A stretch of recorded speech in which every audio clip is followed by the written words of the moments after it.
Vraiment, on est atteint de ce syndrome de l'oubli, hein.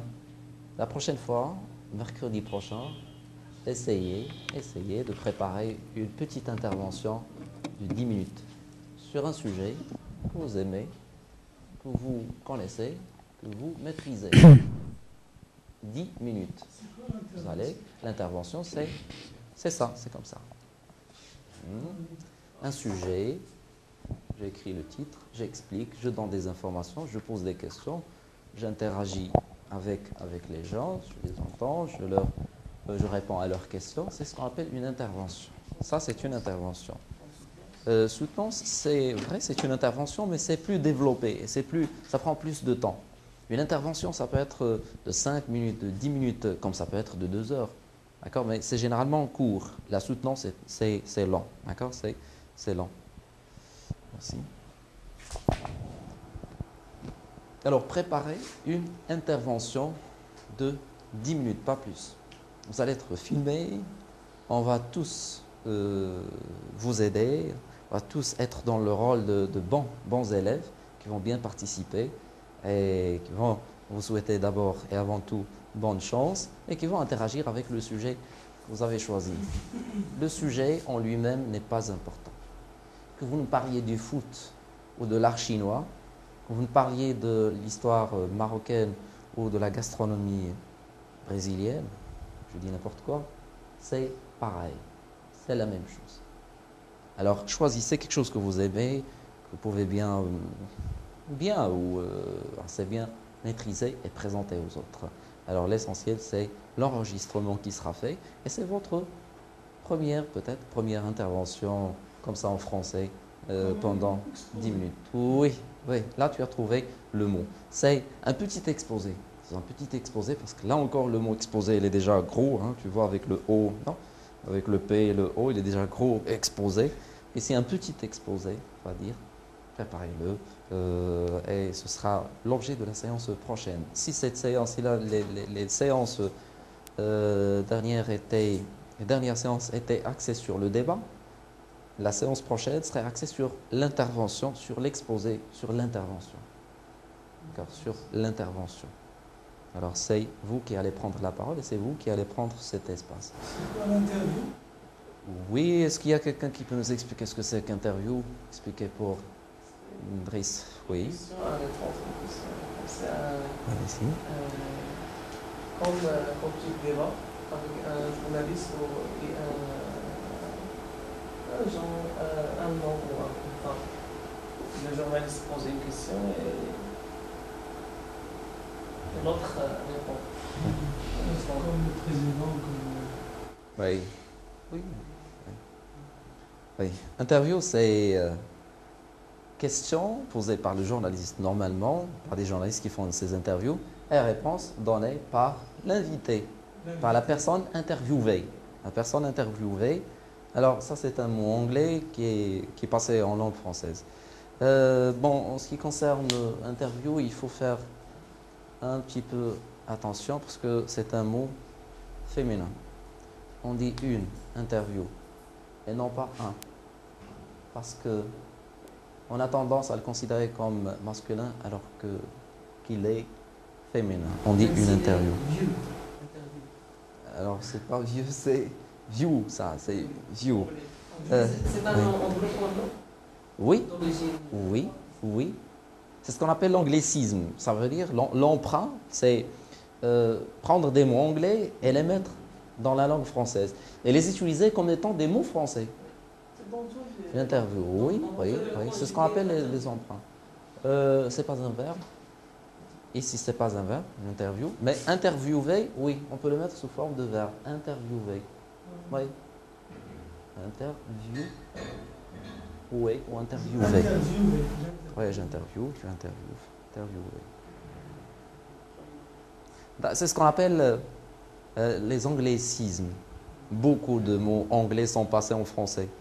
Beaucoup de mots d'origine anglaise et américaine sont présents en français et ils sont de plus en plus présents dans la langue française vu la grande influence et la grande expansion de la langue anglaise.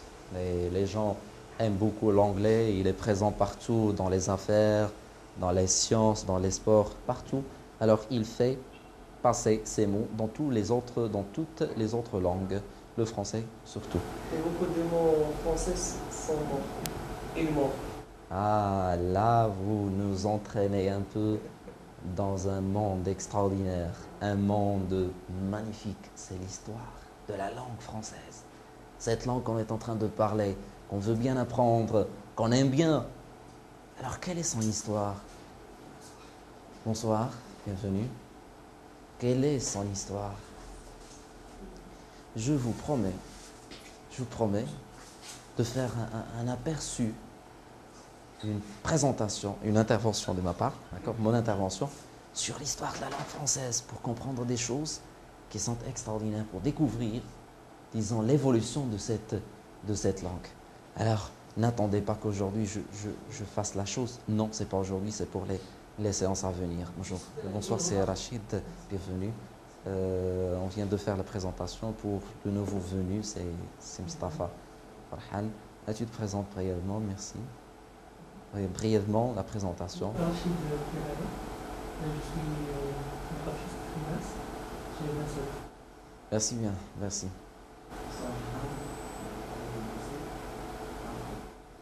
Merci, merci, merci. Oui, c'est Adil. J'ai une remarque pour ces termes anglophones. Ça enrichit le dialogue ou bien la prise de parole de chacun. Ça donne une touche de professionnalisme ou bien de modernité. C'est pas bien? Oui, je suis tout à fait d'accord. Je suis tout à fait d'accord. Si ces termes sont utilisés au bon moment, s'ils sont bien utilisés et bien maîtrisés, mais si ça fait partie disons, une mode ou une façon de s'exprimer qui se veut snob, qui se veut chic, dire toujours le mapping, le timing, le footing, comme ça, juste pour avoir la bouche pleine avec ces mots, non. Alors, il faut que ça tombe vraiment dans le moment convenable. Et ça montre le professionnalisme, c'est vrai. Alors, parler dans le domaine de l'informatique, expliquer un logiciel, vous ne pouvez pas éviter les mots anglais. Alors, à chaque fois que vous allez parler, Sarahi connaît très bien le domaine, vous allez parler de, je ne sais pas, de input, output, vous allez parler de software, etc. On passe au visionnement, d'accord? Vous allez vous voir et avoir le plaisir de... Mais cette fois-ci, c'est plus que le plaisir de se voir parler et de prendre la confiance en soi. C'est une question de correction, d'enrichissement et disons, de redressement des structures de ces productions orales que vous avez faites. S'il y a des phrases qui ne sont pas bien faites, on va les corriger dans l'espace dont on dispose, l'espace de temps. S'il y a des verbes mal conjugués, s'il y a des mots qui sont peut-être mal prononcés, on donnera la bonne prononciation. Et espérons que ceux qui étaient présents la dernière fois, ceux qui étaient filmés, on va voir, nous rejoignent tous. Il en reste, c'est Hussein Ikou et Nordine. Nordine n'a pas été présent la dernière fois, il est absent. La dernière fois, il n'était pas présent. C'est où? C'est Rahi, ici? Alors, permettez-moi de prendre... C'est comme ça, ça c'est le début. Ça c'est le début. Oui, c'est le début de la séance, c'était avec Yassine. Je passerai le début. Ça, ce sont les sites internet que j'ai proposés, convaincre, persuader. C'est le début. Vous avez fait le travail du choix des sujets. Vous avez choisi des sujets extraordinaires. Travail par plaisir, le bonheur, travail de la femme, des émissions présentées par la télé. Et enfin, vous avez fait le choix de débattre du dernier qui était lancé à la dernière minute et qui a été accepté. C'est Nordine, est-ce qu'il y a quelqu'un qui peut le mettre dans le contexte? Expliquez à Nordine ce qu'on est en train de faire. La séance dernière, on a fait un débat concernant le sujet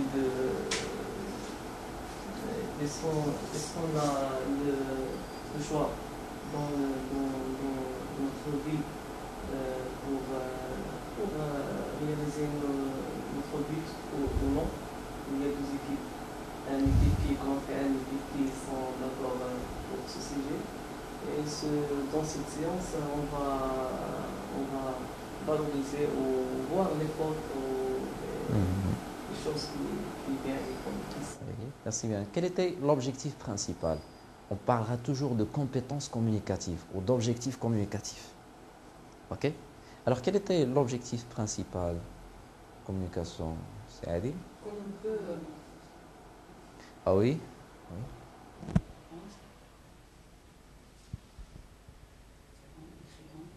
Oui. Oui. Bonsoir. Ça marche bien. Donc, l'objectif principal, c'était de bien argumenter son point de vue entre les deux équipes. L'une qui justifie l'idée que chacun de nous a le pouvoir de bien maîtriser son avenir. Et l'autre équipe qui a l'idée qu'on n'est pas capable de réaliser notre objectif dans la vie parce que l'entourage et l'environnement est quelque chose comme ça. Donc, merci. Merci bien. Cédric, quelque chose à dire? C'est Rachid. Votre précision? Oui. Donc, le but aussi, c'était de débattre, de connaître.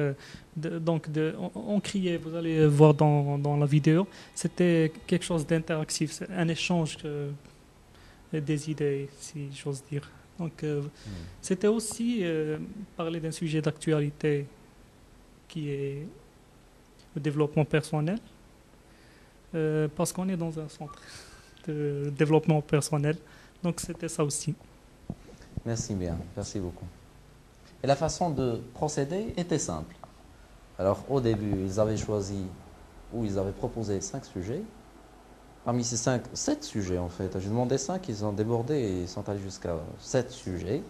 Et parmi 7 sujets, il fallait choisir disons, le plus désiré, le plus qui a plus de popularité et plus d'acceptation dans les rangs des participants. Alors, c'était quelque chose d'extraordinaire de voir que c'est le dernier sujet proposé qui est choisi. Et c'était un jeu. Ils ont bien voulu se mettre en 2 équipes, l'une pour et l'autre contre. L'idée d'avoir et de prendre son avenir entre ses mains, de contrôler sa vie, de pouvoir exercer un contrôle positif et actif sur sa vie.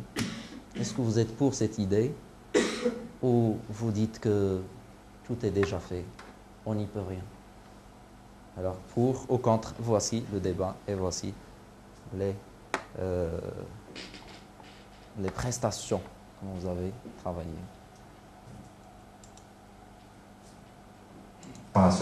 Pour laisser le reste à la discussion et au débat ouvert. Alors, on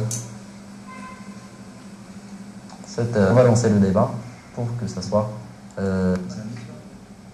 il travaille. D'accord.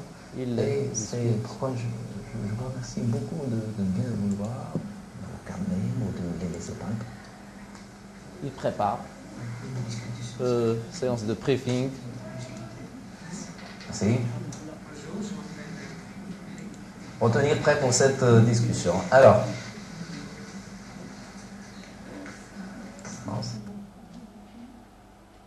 On va commencer le débat. Oui. Ancrage là. Je cherche de ma force. Bon. Oui, ok, merci. Alors, mesdames et messieurs, bonsoir tout le monde et bienvenue à ce débat télévisé en direct. Le sujet de débat aujourd'hui, c'est la vie de chaque personne entre la maîtrise et le contrôle par soi et par l'entourage, par les événements. Il y a ceux qui pensent qu'ils peuvent bien contrôler leur vie et d'autres qui disent qu'ils sont obligés de suivre le destin qui leur est imposé par les autres. À débattre aujourd'hui, je vais présenter mes invités ou les laisser se présenter eux-mêmes et après on verra qui va gagner à la fin, qui va nous rallier à sa position. À vous de vous présenter, messieurs.